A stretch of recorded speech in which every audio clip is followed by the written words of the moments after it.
This video we are going to study about the MSN. So that is Medical Surgical Nursing 2 in the Unit 3 Nursing Management of Patient with a Neurological Disorder. So here we are studying the neurological disorder diseases. Okay, so here first we are seeing this is a very light important. It's not much important. So we should know what is that.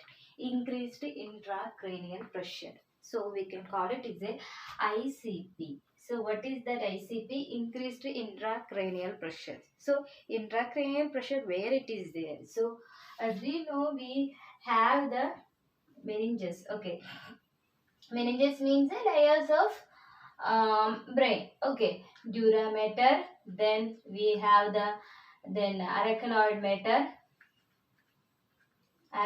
matter, then last when we have the pia mater. The pia mater is the inside, right?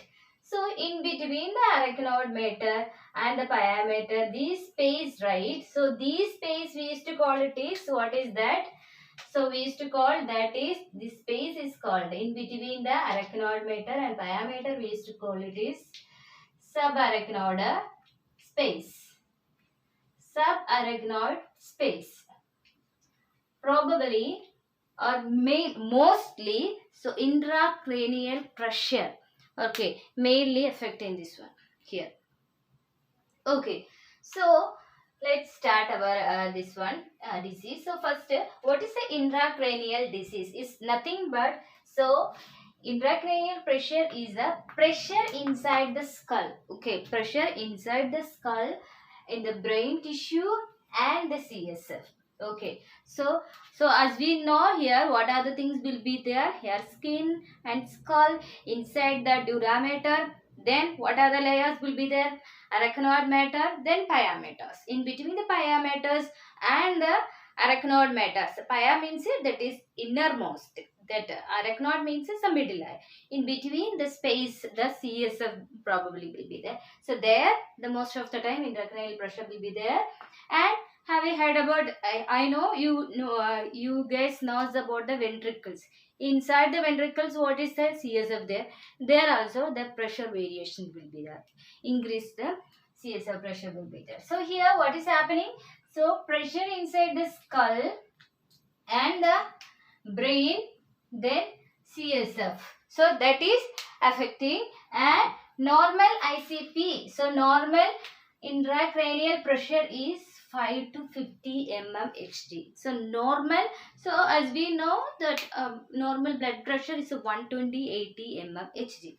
So here it is a normal ICP is a 5 to 15 mmHg, and if it is increased, okay, so how can we say that increased intracranial pressure? So if it is exceed is more than 10 mmHg. Okay, so 10 mm mercury, so there is Hg within the cranial cavity. Within the cranial cavity, so it should be have the normal 5 to 15 mmHg. So if it is exceeding more than 10, okay, that is the normal thing, it's more than or 10 or 15. So that we can say that it is a intracranial pressure. So what are the signs and symptoms patient may shows? Okay, so when what is that? Signs and symptoms means so when you get fever. Okay, so fever it is a disease, it's not, it's a symptom. Okay, so when you get any infection or viral infection, whatever it is, so that is a disease. So your body will show the signs or symptoms. Signs means a showing, so we can see that. Maybe any reddish or any discoloration, that and all we can say the signs. Symptoms is showing the something, right? We are vomiting, that is a symptom. Fever will be there, that is a symptoms. Okay, here the patient shows some of the symptoms. So here what are the symptoms we can see? The patient have the intracranial pressure. So we can see is the coughing. Okay, the patient may have the coughing. If it is hit down somewhere, having any headache, and they will feel they will show it's like too much coughing. We will ask you what happened, why you are coughing suddenly, and sneezing. they will sneeze and they will scuffing and they are not able to take the breath properly. So that what bradypnea, so decrease the respiration rate will be there, and staining and bending forward and omitting is temporary, sometimes omitting all the things will be there. So that is intracranial pressure is increasing, patient may have this kind of things normally. Okay, so next is the causes. Why the patient is having this kind of, or this intracranial pressure is increased. Why? What is the reason or what is the causes?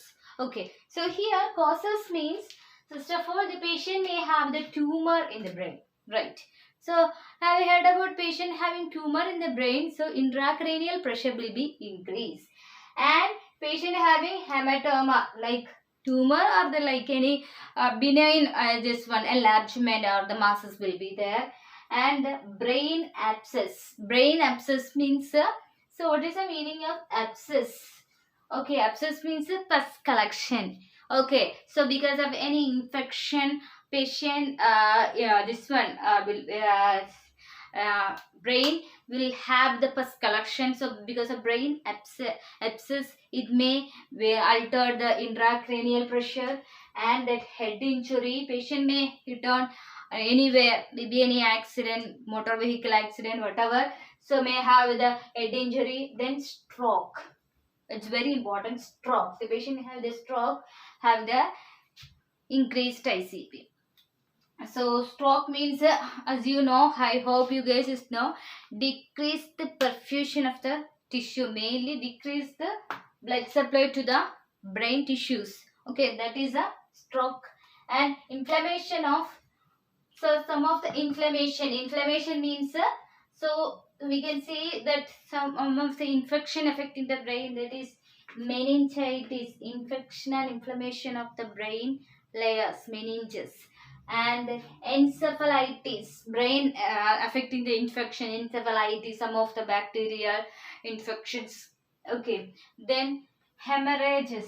So what is hemorrhage? So in the nursing field we have studied about the hemorrhage, that excessive bleeding, we used to call it is a hemorrhage. So we used to call it is hemorrhage. So where and we can see the intracranial hemorrhage, subarachnoid hemorrhage. Okay, within the intracranium, we can see the hemorrhage, and subarachnoid space, as I said, no, in between arachnoid and pyometer, that space is called subarachnoid space. There have the hemorrhage, the bleeding will be there. So that it is called the causes of intracranial pressure. Okay, next one we are moving to the clinical manifestations. Okay, as we know, after finishes the causes, we are going to see the clinical manifestations of the patient having this one increased ICP. Okay, so what is increased intracranial pressure? So what are the clinical manifestations? So first one, changing level of consciousness. It's mainly very important. It's a change in level of consciousness. So the consciousness of the patient will be loose. So sometimes the patient may be having unresponsive. Okay, say patient won't be response, or sometimes patient may be unconscious. It's not at all response, and sometimes patient will be coma. It won't be come back. Okay, so those are the things we can see in that. This one, changing level. Next one is the vital signs. Vital signs variation. Obviously, the vital signs also will be varied. So here what is happening? Increased pulse rate. Yes. When the patient is having the increased ICP, the pulse rate will be very increased. And the bradycardia. What is the bradycardia? Bradycardia means decrease the heart rate. Brady means decrease. Tachycardia means increase. Okay. So here what's happening here? That is the bradycardia. Decrease the heart rate. Why? Because the heart will pump very strongly or very increasingly, and this one bradycardia may occur. Increased systolic pressure. Systolic pressure 120, that one you have studied, right? So that will be increased, and temperature, respiration will be altered, and temperature, respiration will be altered. So that is about the vital signs. And let's move to the motor response. motor response. We used to say that patient don't have the motor response. So that is called a motor response. Here we can see the hemiplegia. Okay. So in the motor response, when you are called, when you touch the patient, when you are calling the patient, when you are shaking the patient, is not responding. Okay. So that is the motor response, and we will check whether patient have the hemiplegia. Hemiplegia means the paralysis of one side of the body. Okay, patient one side, it may be upper part or the lower part. One side of the body it is paralyzed. We used to say is hemiplegia. So what is a paraplegia? That is a both bilateral, both side. Okay.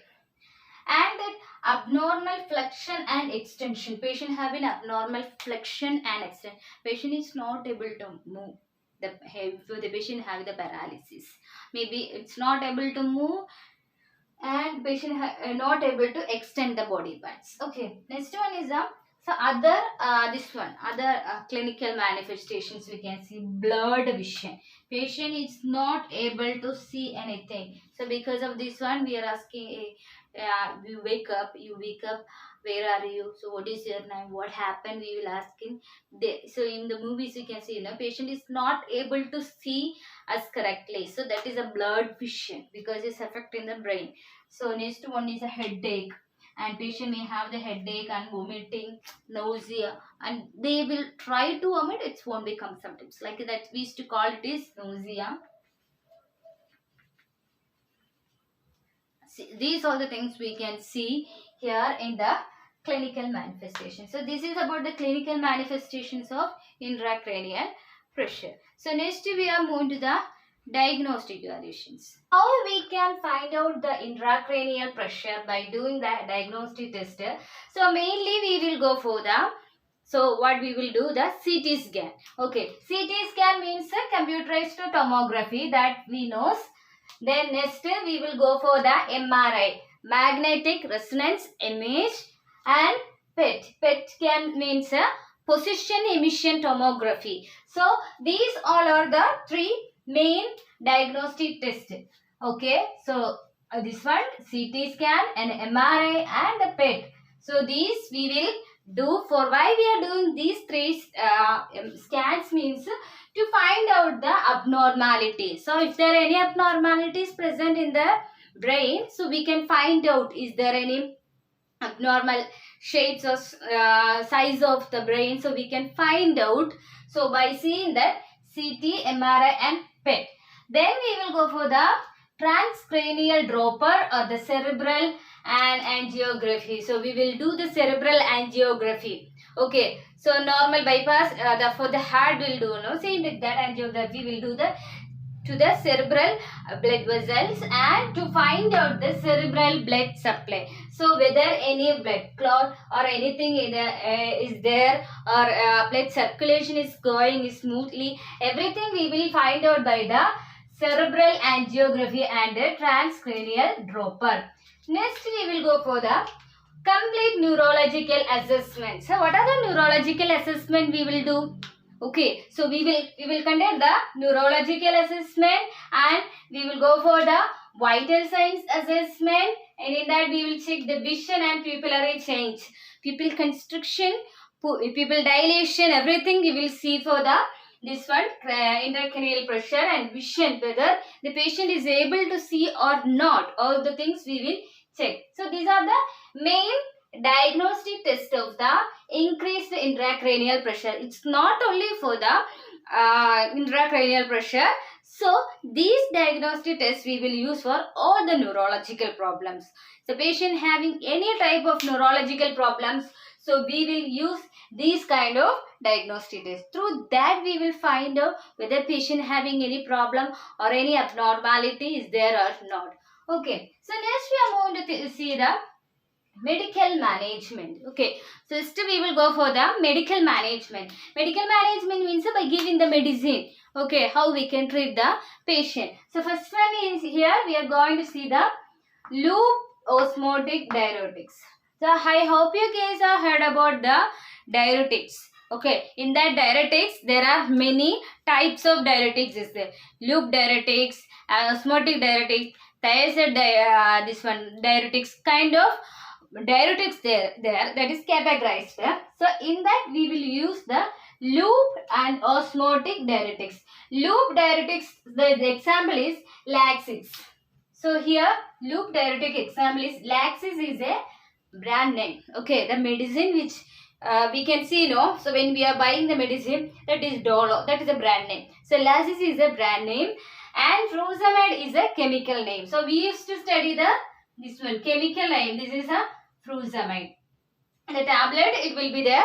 This one Laxis. Okay. So here why we are giving the injection? We could have given tablet. We are giving the medical treatment, right? So the patient, according to the patient condition, if at all emergency, we will give the injection. Injection means it is very fast will absorb our body. So that's why we are giving the injection Laxis.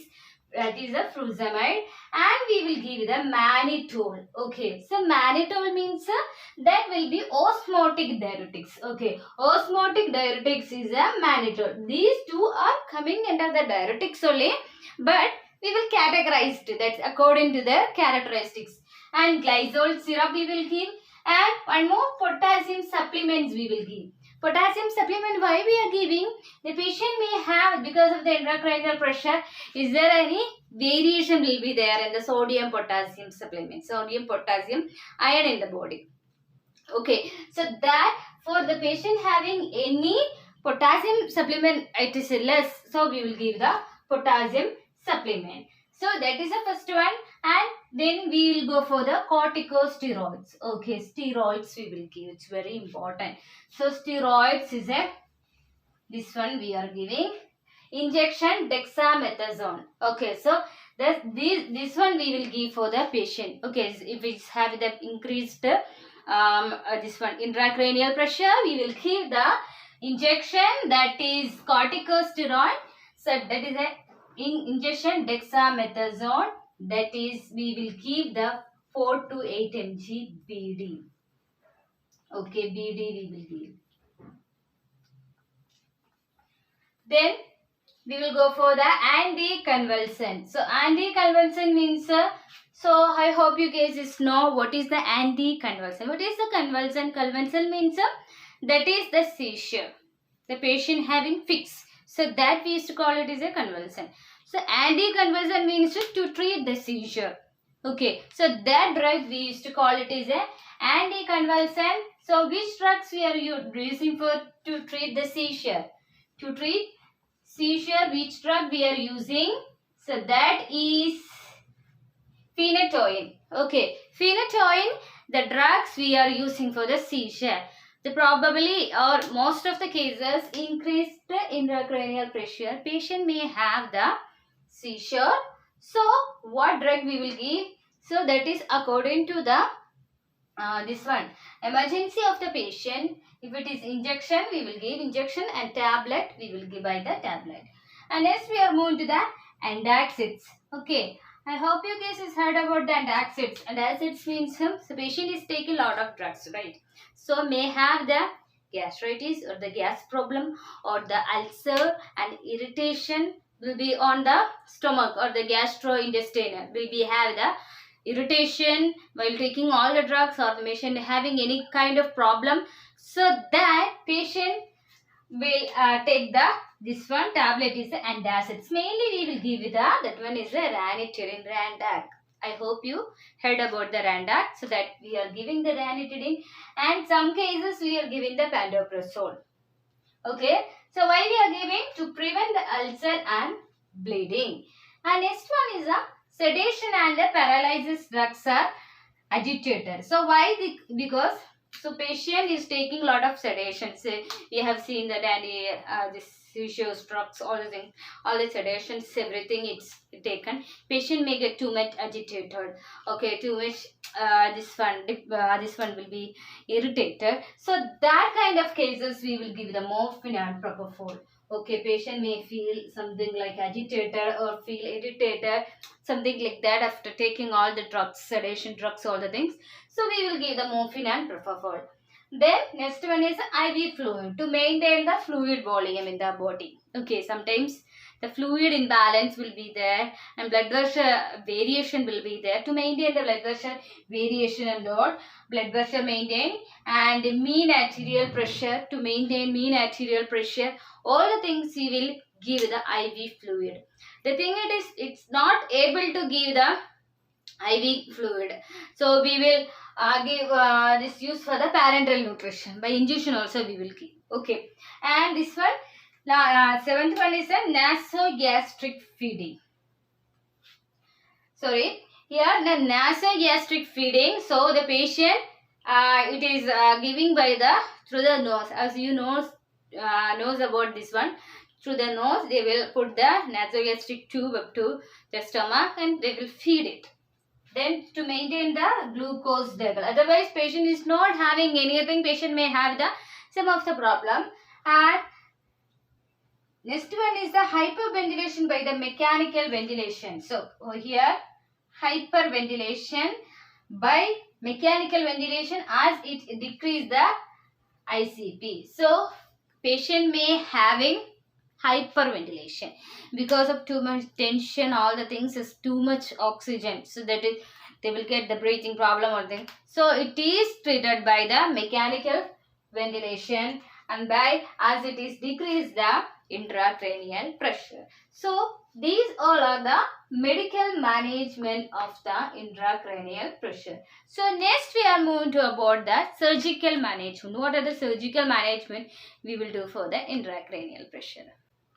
So next we are moving to see the surgical management. So how we can do the surgery in case of increased intracranial pressure. So first one we are going to do, that is a ventriculostomy. Ventriculostomy. So have you heard about this ventriculostomy? So that is the, so as we know, ventricle means which is present in the brain. Ostomy means opening. Okay. So here to open the ventricle. Okay. So they will open and they will make a hole and open to drain the CSF, cerebral spinal fluid. It's more is there, no? So they will drain it and they will monitor the intracranial pressure, monitor.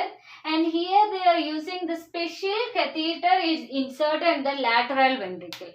So into the lateral ventricle, this is a head and they will put the lateral ventricle. It's a special type of this one catheter will put, drain it out, and there will be this one kind of monitor will be there. In that they will check the or they will monitor the intracranial pressure. So that is called ventriculostomy. And next one is a craniotomy. I hope everyone knows about the craniotomy, opening the cranium. So cranium, so they will make the opening, and if it is any hematoma or tumor is present, they will make the opening and remove it. Okay, in case of tumor or hematoma, it may cause the increase the intracranial pressure and they will take it out. These all the things by doing the craniotomy. So these are the two important surgery will do under the increase the intracranial pressure. So this is about the surgical management. So next we are going to see the this one, nursing management. So in case of nursing, so we are more importance given to the nursing management.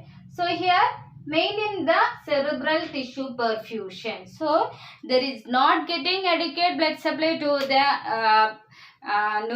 this one cerebral tissue, or is there any problem? So we will find out and we will check how we can be check the cerebral tissue perfusion. So we can see the patient by the neurological assessment, their vision, pupillary, this constriction, dilation. By seeing that we can understand the neurological problem of the patient. Okay, then we will maintain the patient this one vitals. Okay, we will provide the IV fluid. All those things will be contained coming under the maintenance of the cerebral tissue perfusion.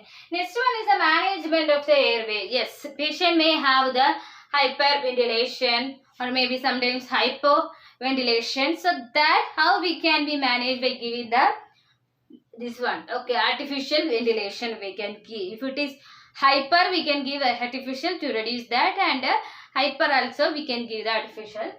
And this maintain the fluid and electrolyte balance. How we can be maintain the fluid and electrolyte balance? By giving the IV fluid. Then skin management. So why we are giving importance to the skin management?